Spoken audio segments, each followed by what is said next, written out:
Level up your LA Kings experience with the new Vivid Seats Elite Seats. All the on-ice Kings action with even more exclusive access. Enjoy great seats to the game along with premier dining inside the Lexus Club with all-you-can-eat food and non-alcoholic beverages. Plus, get a free Team LA Kings item and parking with your purchase. Score your Vivid Seats Elite Seats tickets today and earn rewards on each purchase from the only ticket company that rewards you for buying. Experience it live with Vivid Seats, the official partner of the LA Kings. You're listening to an LA Kings podcast. For more episodes of this and every other Kings program, visit lakings.com/podcast. You're listening to All the Kings Men, the official podcast of the LA Kings. Now, here's your host, Jesse Cohen. All right, we are reacting to the first day of free agency. Joining me today, Zach Dooley. How are you doing today, Zach? Jesse, I'm tired. It was a long day and a busy and a frantic day.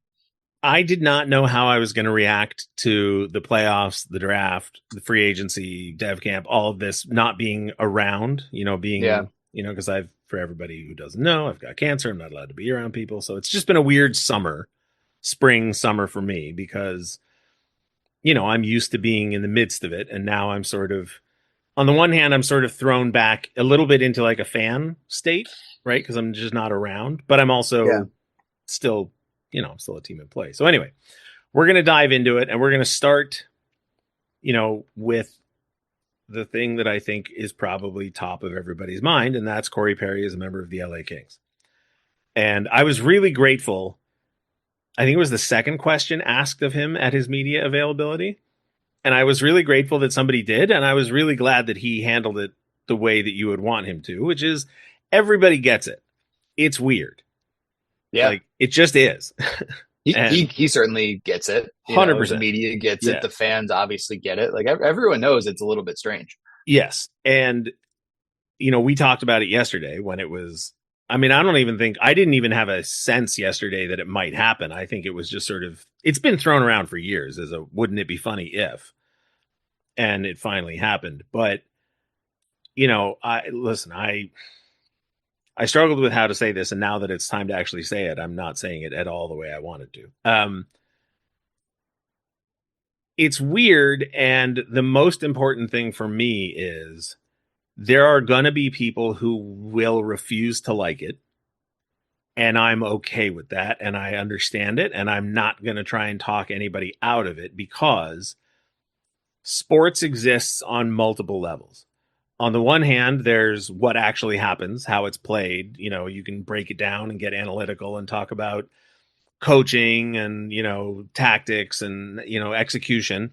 And then on the other hand, it's just rooting for laundry, right? It's just theater, it's emotion, it's religion, it's culture, it's whatever. And there's not a lot of Southern California hockey culture, but one of the big parts is Kings and Ducks. And Corey Perry was on the Ducks team that won the Stanley Cup. And Corey Perry was on the Ducks team that played the Kings in the 2014 playoffs when the Kings won the Cup. And Corey Perry is a very good, and as a consequence of being very good, very notorious hockey player.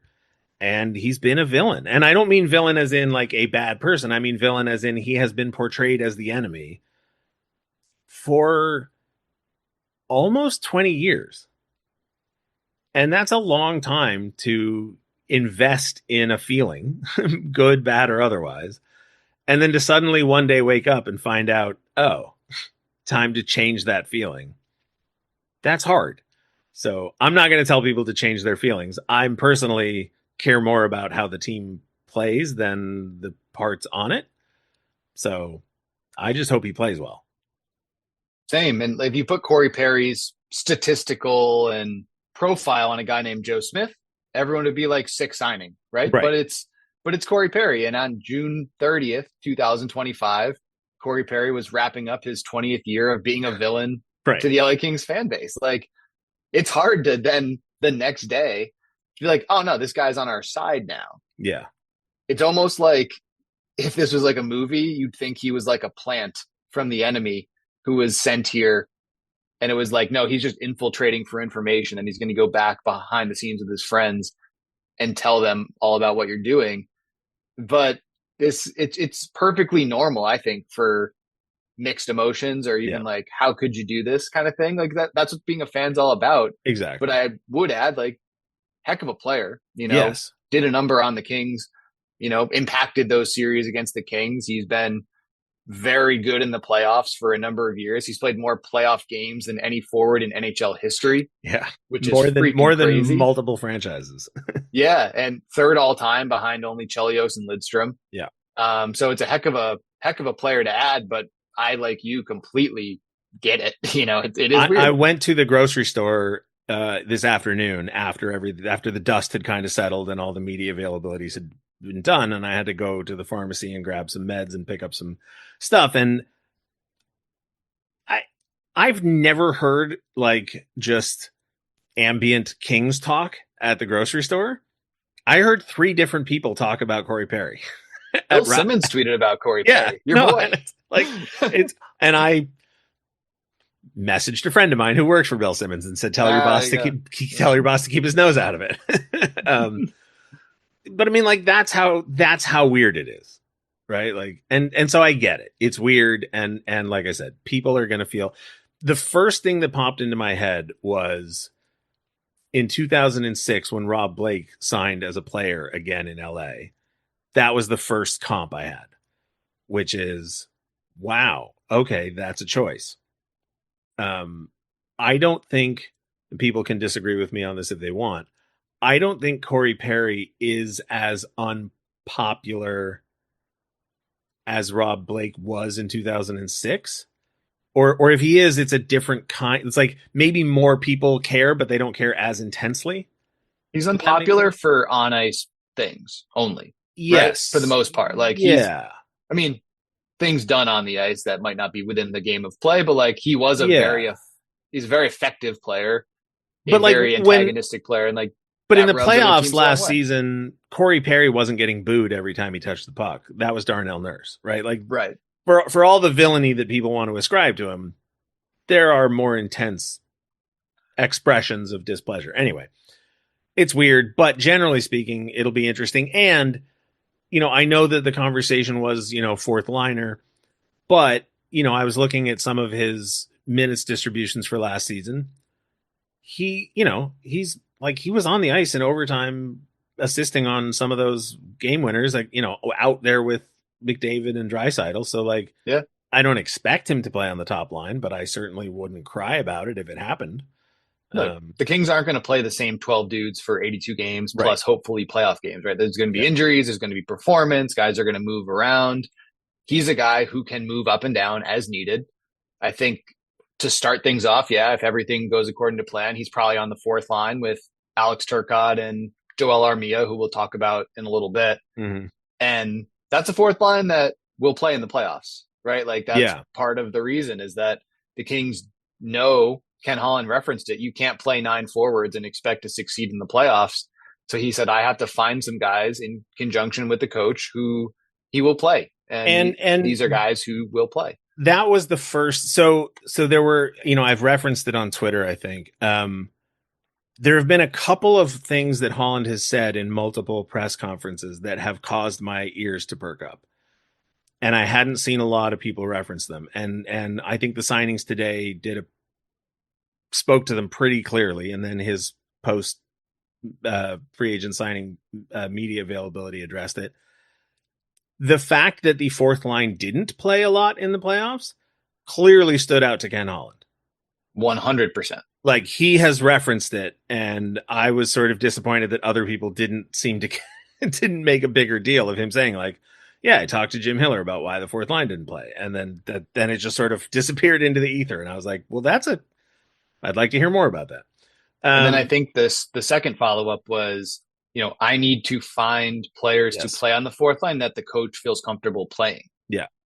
And that one of the stuck with me. Yeah. One of the big questions that I don't think we'll have an answer for until maybe even next summer is what kind of working relationship do Holland and Hiller have? And the reason we won't have an answer for that is because it hasn't really begun in earnest, right? Obviously they've met and they've talked, but until the games start getting played and results start piling up and communication, like patterns have to, so for right now, we don't know. We had a year and a half of Blake and Hiller, 4 years of Blake and McClellan, like we could sort of figure out what was going on. So yeah, so trying to sort out what the fourth line will look like, who knows? But obviously Hiller had input, and obviously there, or at least there was a conversation. And yeah, so the Corey Perry thing's weird. Just to recap that. But and just one last thought on the weirdness. And I'm sorry, like I said, I thought all day about how to address this, and I feel like I'm doing a bad job now. If he was any less of a player than he is, I think I would be a little bit more reserved about it. Because if he was any less of the player than he is, I might entertain the conversation of like, well, did it have to be him? It could have been somebody else, like blah, blah, blah, blah, blah. But I genuinely think, and I think if you go back and look at my reaction to how he played in the playoffs, not just this year, but in past years, I mean, he's incredible. Like, he just is. I mean, the goal he scored in the playoffs on the power play against the Kings, I'm not sure that there's, even at 40 years old, I'm just not sure there's that many guys left in the league who can score. Yeah, like he's so good. And so you go, all right, did it have to be him? Is it worth the potential backlash of the fan base to do something like that? And then you look at him and you go, yeah, I think it might be. And if people want to disagree with me, I get that. But it's the same as you said before, right? Like I do understand that. Yeah. Like if you can't quite bring yourself to root for the guy yet, I do get it.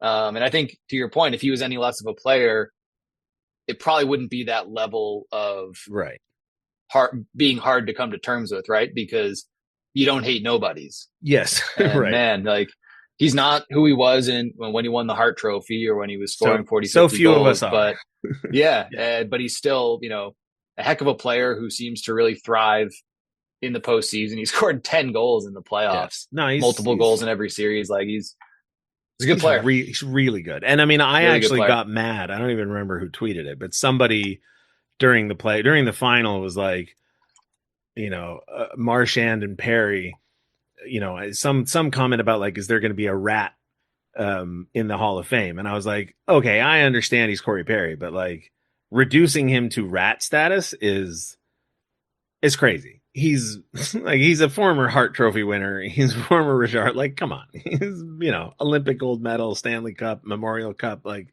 he's had an incredible career. My dad, by the way, is thrilled. He's been rooting for this for years, and it finally came true. So there we go. Anyway, moving on to, is it Yoel Armia or Joel Armia? I've heard of Yoel or Joel. We will, and probably should have before we came on, but I've been writing it all day and have not thought to think of how to say it. There was a point that you brought up in the article you wrote about the day, recapping the day, which called back to me a conversation that you and I had, I want to say at the start of the playoff round this year against Edmonton. Correct me if I have the timing wrong. And the point that you had pointed out was the Kings penalty killers are almost universally their best players, or their top 4D, top 6 forwards. Whereas Edmonton's penalty killers tend to be their bottom 6 players and their bottom pair players. And so in a long series, when you have, McDavid and Draisaitl out there for 2 minutes of a power play, and your best players are out there killing a penalty, well, then as soon as that power play is over, you're throwing out your worst line. Or I have that backwards. But anyway, the point is Armia can kill penalties, and he's a bottom 6 player. And that's a nice return to tradition, I guess. The Kings got next to no special teams contributions from the fourth line, right? Like whether it was Jeannot or Turcotte, Hellenius. I guess Trevor Lewis killed the occasional penalty, but he was like the 7th guy. Like those guys weren't regularly contributing on either special teams. Perry's going to play on the power play, and Armia is going to kill penalties. Yeah. Like he was 4th in the NHL in shorthanded time on ice this year. I do think that maybe played a small role in the depth thing, right? Because not only are your guy, if you're not playing the fourth line regularly in the playoffs as the Kings didn't, and you're also relying on Kopitar, Kempe, Deneau, Moore, Byfield to kill every single penalty, those are hard minutes. Like it drains you. Like, so I mean, if they can get Armia as a first guy over the boards playing some of those hard minutes, like it's only going to make those guys fresher. So it's kind of like a double-edged sword or a 2-for-1, not a double-edged sword. It's the other way. It helps you on two fronts with the depth. Right. The opposite of a double-edged sword, actually. It really should help to keep top end guys fresher and also make the team deeper. So I really like both of the forward signings for those reasons. And I think it was extremely important that the Kings sorted that out this offseason to get 4 lines that they will utilize properly in games that matter. And I before we get into the goaltender and the defense, I do want to kind of address one thing. And one of the things that I crinkle my nose at and I dislike when I see it pop up on online discourse a lot is there's so many voices and so many people saying so many things that it's impossible to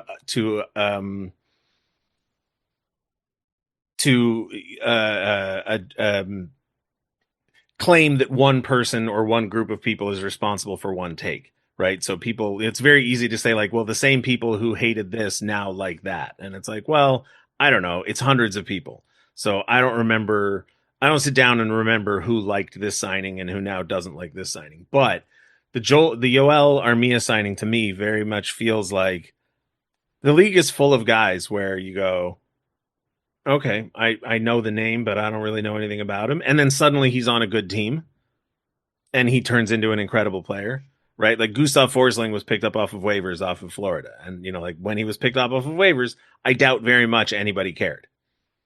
I doubt very much anybody was like, oh, those fools, the Carolina Hurricanes, how could they, right? Or, like a guy, this is going way back in time, but like guys like Mike Keane, who were depth players for their entire career, but then you look at it and you go, oh, he won the Stanley Cup 3 times with Montreal, Colorado, and Dallas. I think I forget the third. But the point is like, there are these guys who play these roles and you don't think much of it, but then all of a sudden they have these incredibly long careers and in the right environment and in the right usage turn into much more important cogs. And this is a team, the Kings, that clearly had a top 9 forward core that they relied on. And this is the one thing where I will say, I don't think you can have it both ways. I don't think you can be mad or disappointed that the team missed out on an opportunity to beat Edmonton when they were up in the series and also feel like they didn't have a good team in some way. Like that lead and that opportunity was built by having strengths. And if you feel like that opportunity was missed because of certain weaknesses, and then those weaknesses are addressed, I'm not sure that you can then complain that that the team wasn't improved because you liked what was there enough to get mad in the first place. The one weakness that was identified and pounded on for 3 months was addressed, and like I don't know. I'm rambling, but I like the Armia signing is what I'm getting at. Same. Yeah. And well, I'll hold it for later. Anyway, moving on to the goalie. The Kings signed Anton Forsberg. And I think you and I agreed, we briefly talked before we hit record. I think this is the one transaction that there's the least amount to say, or the least to say about, and no offense to Forsberg, but like, I don't know that much about goaltenders to begin with. He's a goaltender. David Riddick was a goaltender. David Riddick now plays in New York. Anton Forsberg now plays in LA. And I hope very much that Mike Buckley works with him and he has a good season. I hope David Riddick has a good year too. I hope he's super successful on Long Island. And exactly. The Kings needed a backup goalie. Yeah. Who was a veteran, who they could say, if he needs to play 35 games, we're comfortable with this guy doing that. This guy was above, he was on the positive side of the old goal saved above average, goal saved above expected. He was in the black. That's good. He had a really good year as a starter like 3 years ago and has been like a 1B number 2 since. And he seems pretty serviceable. Like, I don't know, feels like, hey, they needed a backup. They got a pretty solid one. He makes $2 million. It's not like he makes 5 and feels like a pretty solid ad. All I can do is look at the numbers and he had a better save percentage and a lower goals against. So in about the same amount of games played, different conference, different division, different team, like everything. But they needed to do certain things, and that was one of them, and they did it. And I guess I'll cram this note in here now because I was going to do it later, but I'll do it now. There's a couple of jokes that I'm really tired of, and I apologize. A lot of this episode is just going to be me scolding people. The impulse of people to see a low profile signing and respond to it with "plan the parade" or "thank God now we're saved" is like, come on. I get it, but like there are certain things that have to happen. Over the next 10 days, lots of teams will sign lots of players to play for their minor league teams or play, fill out the bottom 6 or whatever. Like I just saw Caleb Jones sign in Pittsburgh today. Congratulations to both Pittsburgh and Caleb Jones. But like those signings have to happen. And the internet exists and teams have accounts and those things have to be announced.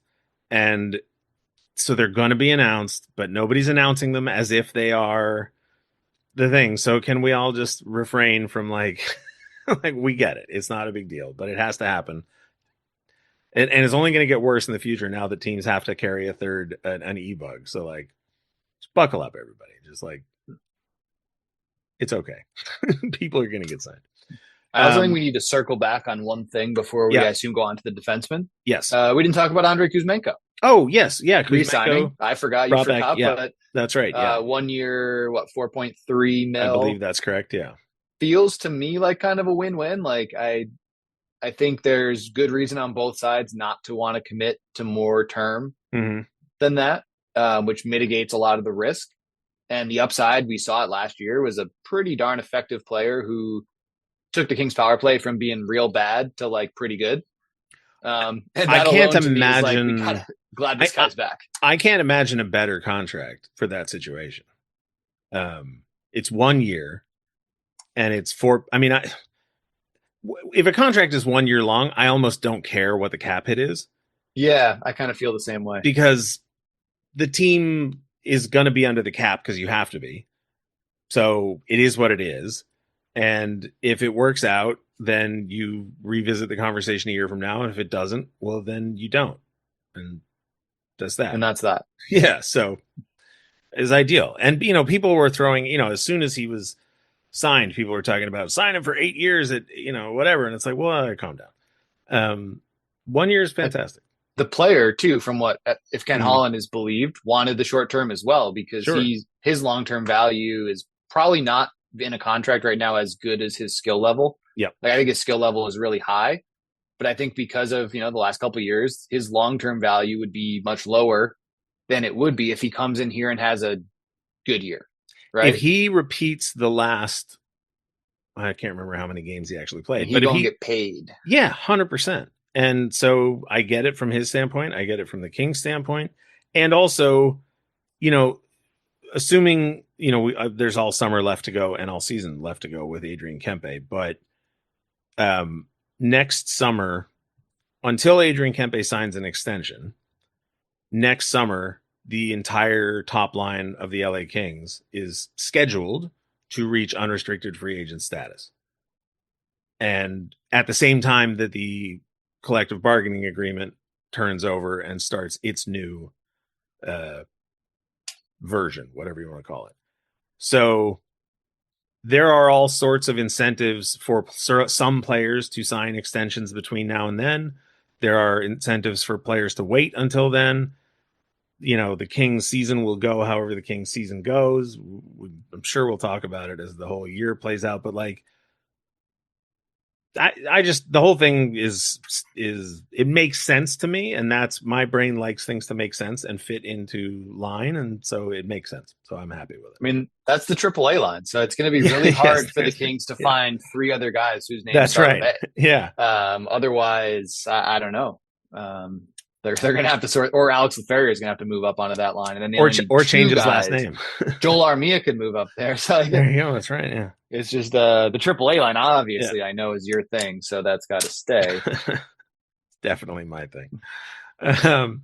So I mean, and basically what we're looking at is the same top 9 as last year. I mean, Alex Laferriere has not yet signed a contract extension, but he was qualified. And I think everybody agrees it doesn't seem likely to get contentious.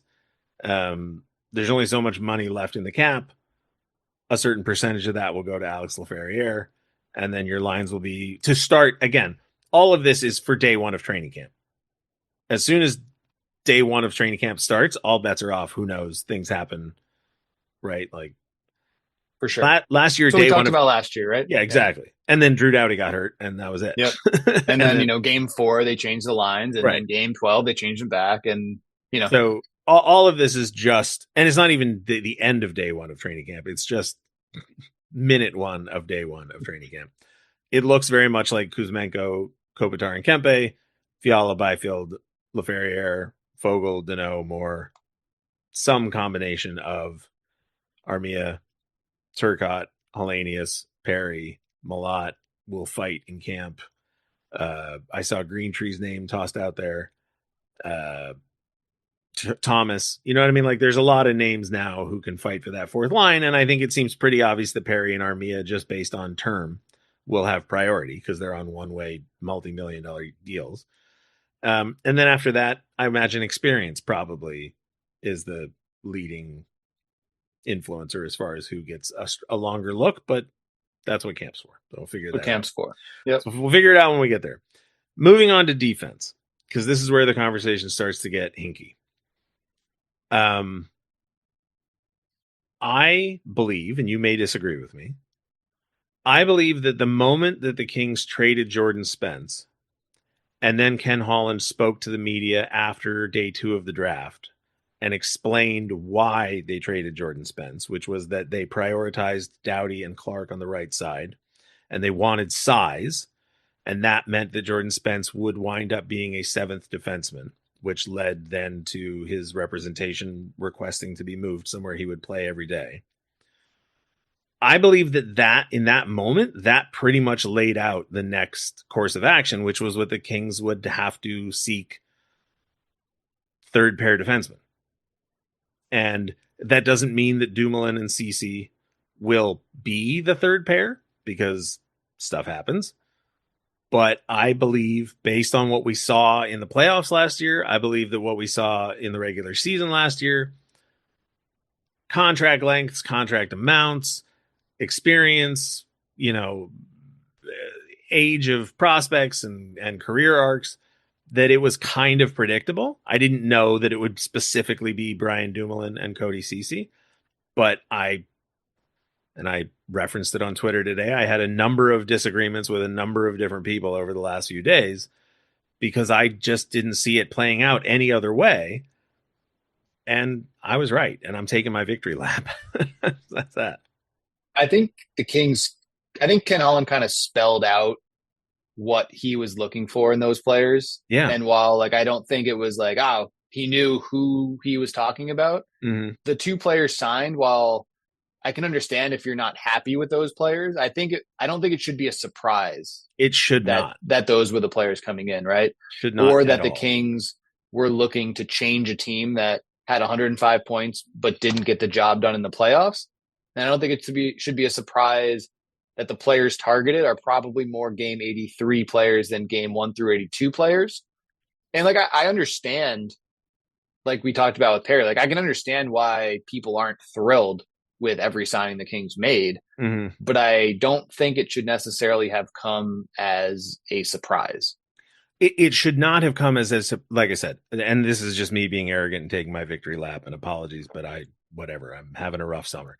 I constantly pound on the expression, happiness is measured by expectations.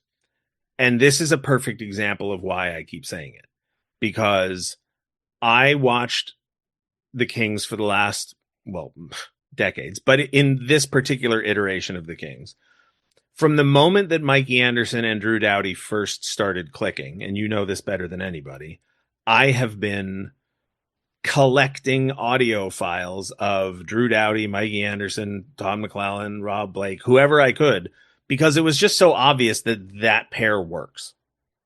And it does. And I'm not interested in any conversations about Mikey Anderson's lack of offense or Drew Doughty's ankle injury or anything. Like even with both of them not being perfect players, because there's no such thing as a perfect player, that pair is an effective defensive pair. It just is. And that is what this team prioritizes. And you can feel however you want about it. That pair is an effective defensive pair. And Drew Doughty is still Drew Doughty, and he's going to play minutes. And Jim Hiller respects him, and the team respects him, and he wears an A, and he is who he is. And that is simply not going to change. I saw a lot of people talking about, well, what if they got, Ekblad, and Ekblad was going to, play on the top pair, and Drew Doughty was going to play on the second. No, it's not going to happen. It's just not. And frankly, and this is going to be me scolding, and apologies in advance, shame on anybody who suggested it, because you're just riling people up. Like, that kind of thing wasn't going to happen. Then on top of that, and this is where it gets a little bit, and I get it, people don't want to get into this, but last year, Drew Doughty got hurt in training camp and missed 50 games ish. I think it was ish. Yeah, 4 months. Yeah. And 4 months almost. During that time, the person who ate the most of his minutes in replacement was not Brandt Clark or Jordan Spence. It was Vladislav Gavrikov. And Vladislav Gavrikov on this team, assuming Drew Doughty's health, is a second pair left defenseman. But he's going to get paid based on a season he put in as a first pair defenseman. So all of this, like, well, this is what it would have looked like, that's what it would have looked like. No, it wouldn't, because Mikey Anderson and Drew Doughty were going to be the first pair for this team. And again, you can feel however you want to feel about that, but that's what it was going to be. And looking at, I was texting with a friend of mine who lives in New York and is a Rangers fan, and I asked him, who's your top pair now? And he said, Gavrikov and Fox. I said, okay, that's all I need to know. Right? They got rid of Trouba. They got rid of Miller. I think, how many defensemen have they moved on from in the last 7 months? Like Ryan Lindgren as well. Yeah, like I think that's 3/4 of a top four that went to the conference finals last like 2023, 24. So when people say like, oh, the Kings couldn't match what New York did, it's more than just, okay, well, we have to give back Gavrikov whatever he asked for because, but it's like, well, no, he's going to go be the man in New York. And we weren't going to offer, or I don't know if they were or not. I don't want to comment on negotiations I wasn't a part of, but I wouldn't be surprised if that played a role. On top of that, Joel Edmondson played 23 minutes in the playoffs last year. That's more than Gavrikov did, which means that this team trusts Joel Edmondson. And 23 minutes in the playoffs is a lot. It's a lot. And Ken Holland said in his press conference to the media after the draft, he talked about the importance of Brandt Clark. We're talking a lot about not Ceci and Dumoulin. I apologize. We'll get to it in a second. But Brandt Clark's at an age now where it's going to be D+5 for him. And the organization obviously has a lot of faith and hope in his ceiling. But at some point, in order for that ceiling to be reached, he's A, got to reach it, but they B, have to give him the opportunity to do it. And that's obviously going to be this year. And they talked last year about liking Edmondson and Clark as a pair, and it worked out last year. And they really liked, obviously, the season they got out of Edmondson. So, the top four seemed pretty clear to me. And for people to sort of ignore all of those things and get really hyped up about these hypotheticals. Well, what if they sign Gavrikov and it's Gavrikov and Ekblad, or Gavrikov and Rasmus Anderson, or Gavrikov and Keandre Miller, or all of these things that was just based just on nothing other than the excitement of what if, which, like I said earlier, just enjoy the sport, get past the what ifness of it. I don't know, read detective novels if you're that into the sort of drama of it all. So I wasn't surprised. And honestly, I had forgotten that Brian Dumoulin was a 2-time Stanley Cup winner. And I was trying to all day long figure out, well, okay, do I learn about the 5 players they signed? How do they make the team better? Do they make the team worse? Blah, blah, blah. And all of a sudden I was just staring at Dumoulin's career page and I was like, oh, geez, he played like over 20 minutes a game in those playoff runs with Pittsburgh. Like and there were some good players on that team. Like Dumoulin was the most surprised I was with the signing, not because the profile didn't fit, but because like I didn't even consider him, Right. Yeah.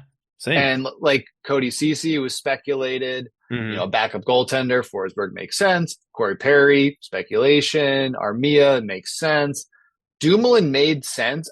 My brain just didn't put two and two together at all. Mm-hmm. And I'm a little disappointed in myself that it didn't, because there are actually a lot of stylistic things from what I can gather that it's like, I'm not saying he's Gavrikov, but they're both big dudes who skate a little bit above average, who aren't physical, but they're not soft.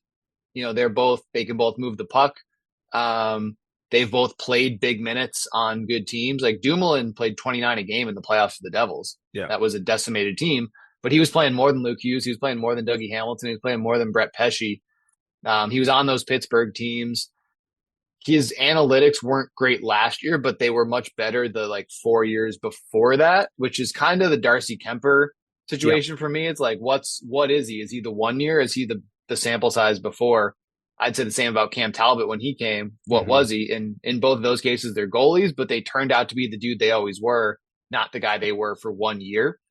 I'm a little disappointed. I didn't even think of him. But he makes a lot of sense, I think. And not only did I not think of him, but when I was thinking about what they were going to do, my thought process was they're going to get two guys who are A, big, right? That was obviously a priority. And B, I don't know if this is the right phrase, but like low maintenance, who would understand that they were brought in to play a specific role. I have no doubt that Dumoulin and Ceci understand that, but if by halfway through the season, Dumoulin has surpassed Edmondson just for, like, let's just say he has a dynamite year or he and Clark click or whatever, like, I won't be surprised. He's good. He's good. He's really good. Yeah. And brings you to Ceci, right? And we were talking about this before we got on.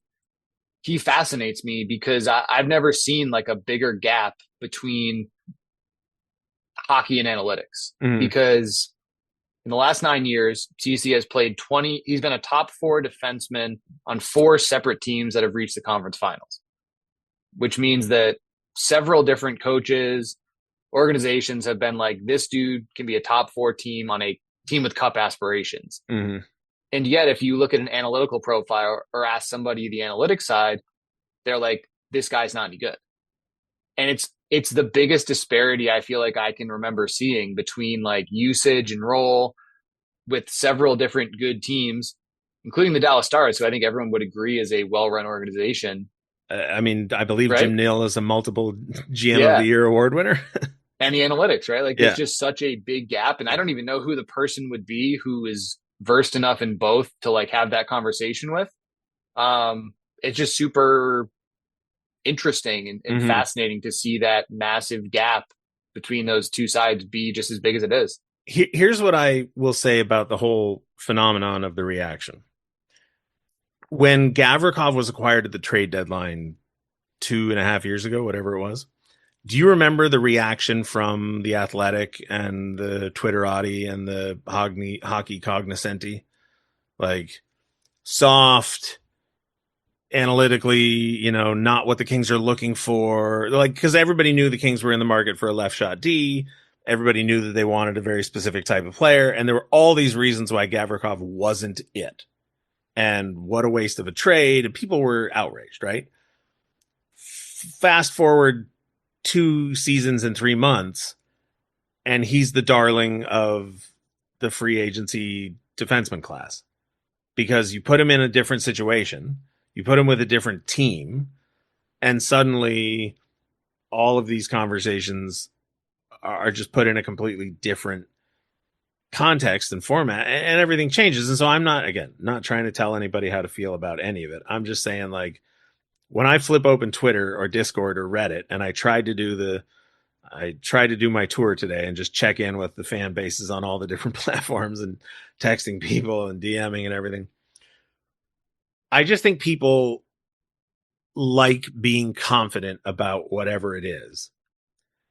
And I think that I have said this cliche so many times today that I started to really get annoyed at myself for saying it, but then I had to remember that it is a cliche for a reason. That's why they play the games. Like, the Stanley Cup is not awarded on July 1st.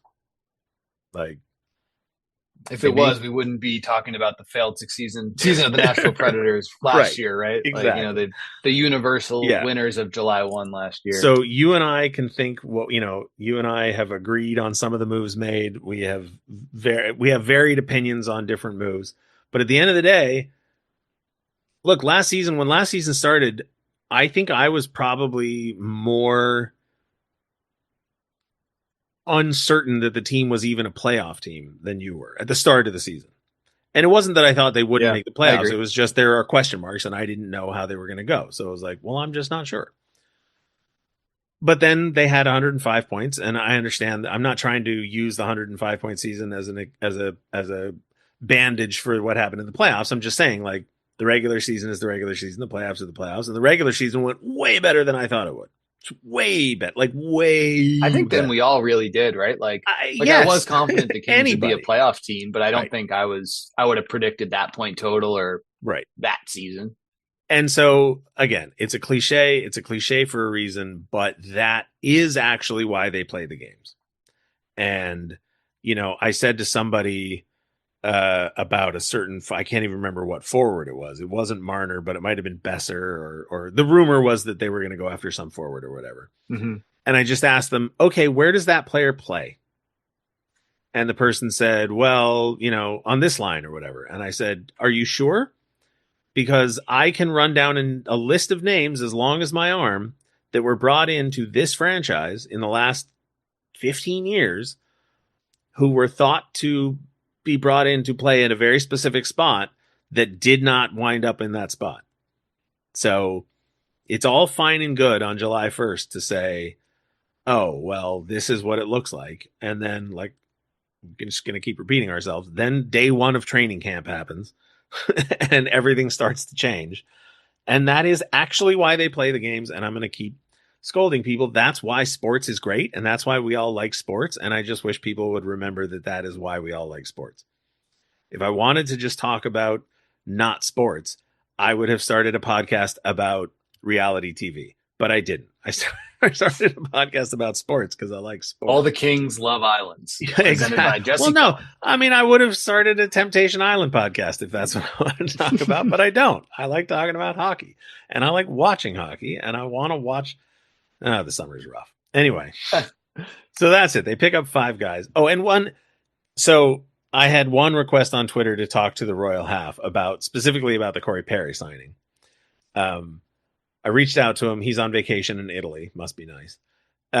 When he's back, we will have the Royal Half on just for a sort of, hey, isn't it weird reaction.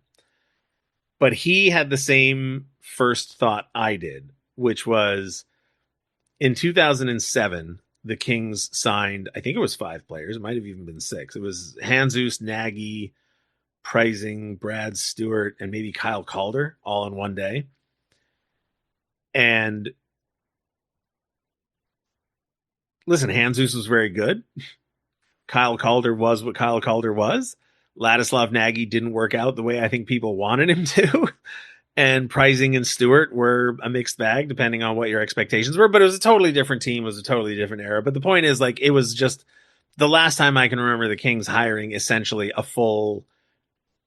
It's not a full line today, right? Because it's 2 forwards, 2D, and a goalie. But that's like a basket of players. Yeah. And so just a flashback to a different time. It was just. I look forward to listening to the Jesse Royal Half. Yeah, and I think I'll very much look forward to listening to it. Probably have my dad on because he has been actively agitating to get Corey Perry on this team for years because he thinks it would be funny. So he finally gets his wish. I did jot down some notes and I want to get to them. Sort of alluded to them already. So this is just me scolding and apologies, but, this one we'll use Corey Perry as the entry point to this one.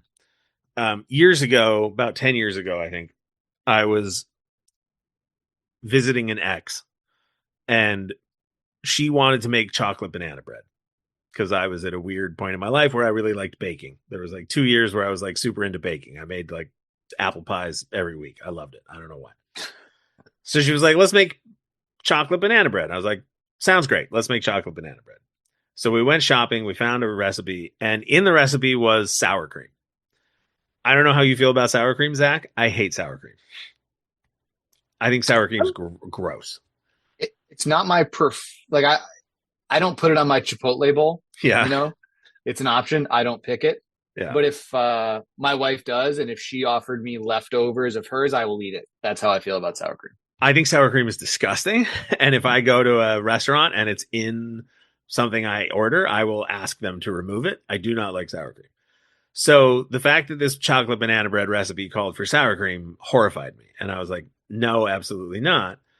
And credit to my ex, she said, you don't understand. You won't taste the sour cream. The sour cream is there to make sure that the rest of the recipe is moist. And it will make the recipe better. And I said, all right, I'll trust you. And I got to tell you, it was pretty incredible chocolate banana bread. And I didn't taste the sour cream. And it was moist. And it was delicious. And I was happy to be wrong. So if you happen to feel any way about a specific player, and I've referenced it before, there have been plenty of players over the 30 plus years that I've rooted for this team that I have not liked. But the one thing that I care more than I care about any specific player or what I feel about any specific signing or anything is, does the team win? Are they good? You know, are they going to make a playoff run? Like, I didn't like Dustin Penner. I'm just going to say it. Like, I didn't like him, but they won the Stanley Cup. So I just don't really care, you know, like, and he scored the goal that put the team into the Stanley Cup final by beating Arizona. So, okay. You know, let's eat the chocolate banana bread before we worry about the ingredients is my point. And I don't think either of us are saying we fully are on board with it. Like, you know, I think it's, we both have our own opinions, probably varying degrees. I also think that the 105 point team line has been mocked and thrown back in the faces all summer. Right.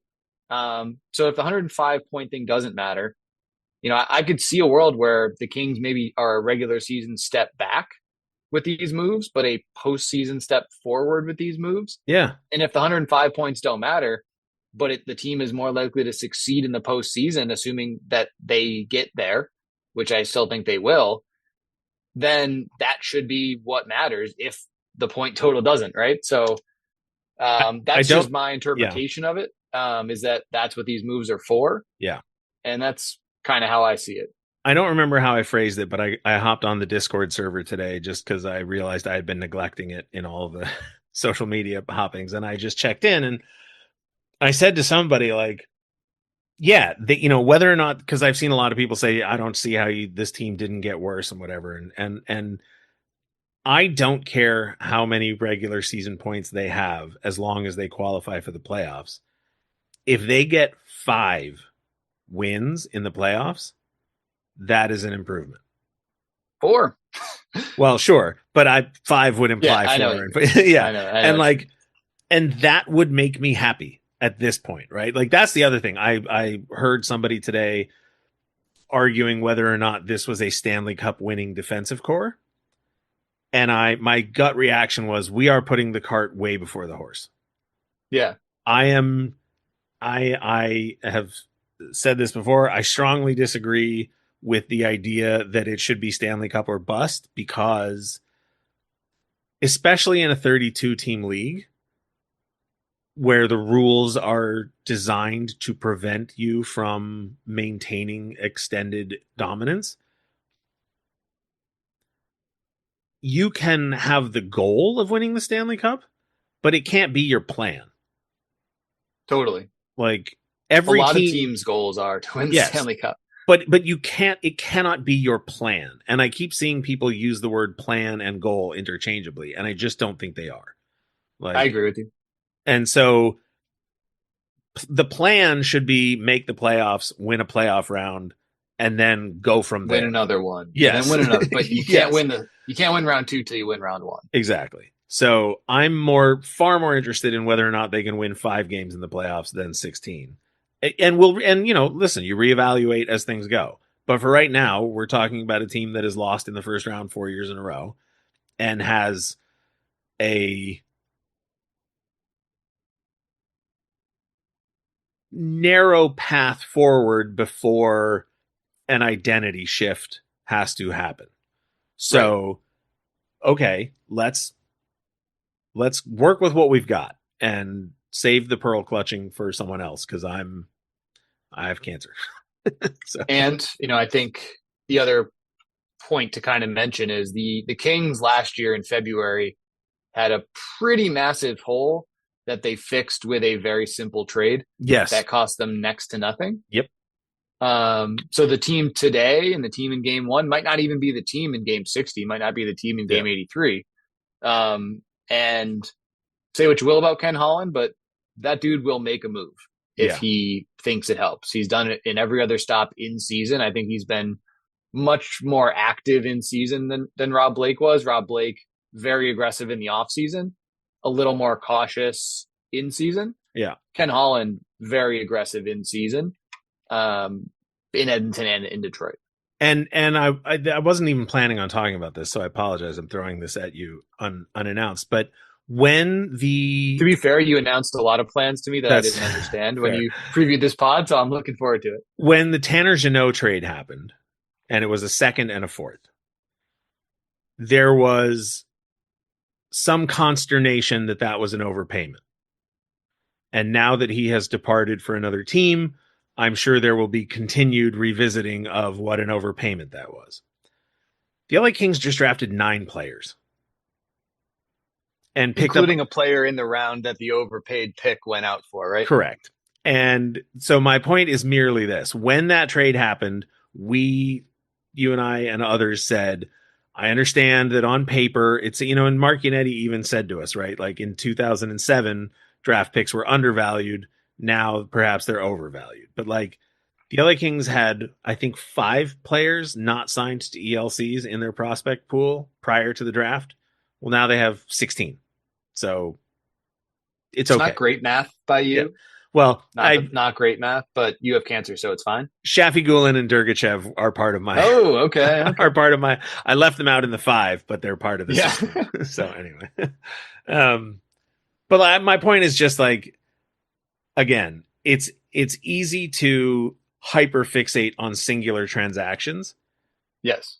But I think that the part of the beauty of sports and part of what I like about our position in the industry is that you can always take one more step backwards and gain a broader picture of what's happening. And so, yes, second and a fourth for a guy like Jeannot at that, cost, whatever, you can, if you want to say it was an overpayment, fine, but the cost was recouped. And the Kings got a player that they liked in Bruskevich in the trade to acquire that extra second round pick. And I'll tell you what, I don't think there's a fan out there who didn't wish Tanner Jeannot was playing in that first round series. Yeah. And felt Tanner Jeannot could have made a difference. But did you see the reaction to the contract he signed today? Yeah, it was the same, right? There's the overpayment. Yeah. So was Yeah. So that's and the flip side of that is the Spence trade and the subsequent shaping of the defensive core. I just personally am choosing to focus on this season and the playoffs at the end of this season.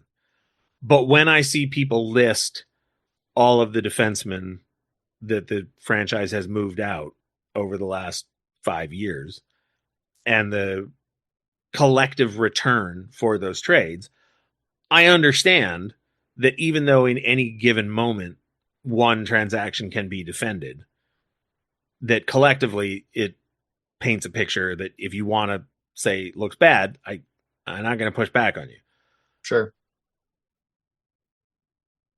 So I get it. It's I'm sort of talking out of both sides of my mouth. Sometimes I'm saying it's the same concept though, but it does go both ways. It's yes. not always that concept favorably. It can be the other way just as often. Yeah.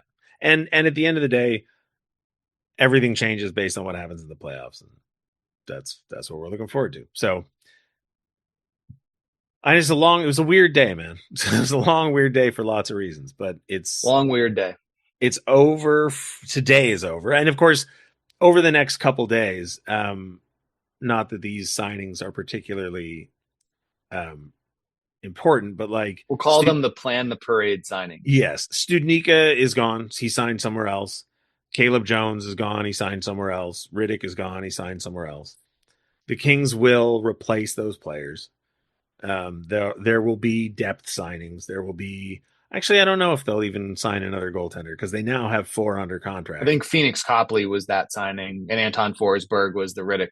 But like I wouldn't be, but like I wouldn't be stunned because like they've always had, every now and then they just throw in a weird, wouldn't be shocking if But they're, I'm just looking at what they've got. Like there'll be 3 or 4 guys, maybe 5 or 6 brought in, and it'll trickle in, and there'll be signings made probably with the Ontario Reign in mind. Yeah, but likely it's guys like a Jeff Malott, right? Like Jeff Malott was signed likely with the Ontario Reign in mind, but there was a belief he could play in the NHL, and I don't think he looked out of place when he did.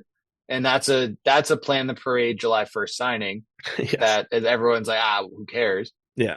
And he isn't a first line player in the NHL, but he could make the team next year. Yeah. Those kind of players will get signed. One of the stories going into training camp, barring some sort of, shakeup of what we already have, will be, does Jeff Malott earn himself an NHL roster spot? Yeah. Because right now, I know 2 of the bottom 6. Well, I guess if we're doing bottom 6, I know 5 of them. But I don't know the rest. And right. So camp's 4. Yeah, exactly. And I think that's it for my scolding. Got any more metaphors before we? Well, I wrote down the Jeopardy versus Family Feud one, and I didn't address it. So I think I will, just to explain what I meant by that, since I did throw it out there. This is partially just something I've learned as a result of the evolution of this show and my role in the organization. When I didn't work here, I could tell you what I thought should happen because I wanted to, and I did. One of the ways that I think I've gotten better, and you personally have helped me a lot in this regard since you've started working for the team, is that I don't feel comfortable telling people what I think should happen, mostly because I don't know a lot. Like, never mind just the future, but like, I don't know why things happen. Even if somebody tells me why things happen, I don't necessarily know, right? Like on the day before the draft, somebody asked Ken Holland if Jordan Spence had requested a trade, and he said no. The day after the draft, he was asked the same question, and he said his agent did after speaking to him. I have no idea what order those conversations happened. I have no idea who participated in them. I don't know how they were handled. Todd McClellan was asked at one point if Arthur Kaliev had demanded a trade, and he said, no, that's not the kind of person Arthur Kaliev is. And then in the same answer said, maybe his agent is that kind of person, but Arthur, so what I mean, like, yeah, but it's so very easy to hear a story and just assume that you know how things happened, and you don't, right? It's so easy for details to be construed differently. So that's part of the reason I don't like telling people what I think, because it's not, A, it's not relevant, and B, I don't know. And C, I do think that people like you and I have a responsibility to not upset people. And that's, maybe I'm being moralistic, maybe I'm being a scold, I don't know. But like, I just believe that. Like, this is why you don't yell fire in a crowded theater, right? Because you could hurt people. So when I spend all day on Twitter and I see people playing Jeopardy, not Family Feud, it offends that part of me that cares about that responsibility. And when I say Jeopardy versus Family Feud, what I mean is when you're watching Jeopardy, and I'm going to butcher the question answer format of Jeopardy, so apologies. But on a quiz show, they give you a question and you blurt out the answer. But on Family Feud, they don't blurt out a question and then you give the answer. They blurt out a question and then you say what you think other people would say. And that's the difference. The question on Jeopardy is who starred, or the answer on Jeopardy is this person starred in this movie that won the Academy Award in 1999. On Family Feud, it's who are the top 10 movie stars in the country? And then you try and figure out what 100 people would say. And to me, that's what Free Agency Day is. It's not who I think the best defenseman is. It's not who I think the best forward is. It's not who I think what team Mitch Marner should play for and how much he should get. It's what do I think other people will think? And that, even if I don't know everything, I have at least evidence to support my belief. You know what I mean? Like Joel Edmondson did play 23 minutes in the playoffs. Jim Hiller has been the head coach of the LA Kings for more than 100 games now, I believe. And no, how many? 11 playoff games? over 100 regular season games. So I mean, like, there is a body of work on which to judge. I'm not gonna hazard a guess as to how Holland and Hiller work together, because I don't know, because we don't know, right? We have, for Ken Holland, we now have 1 trade, 5 signings, and 4 media appearances to try and guess how he might work. That's not enough. It's just, and they're all, large scrum. Yes. Questions from people he doesn't really know, right? Have a relationship with yet. It's almost like a Zoom, right? A couple of them have been, but it's all very impersonal. So I'm not even going to begin to make assumptions about what he may or may not do or how he operates, because the reality is I wasn't paying attention when he was in Edmonton. I wasn't paying attention when he was in Detroit.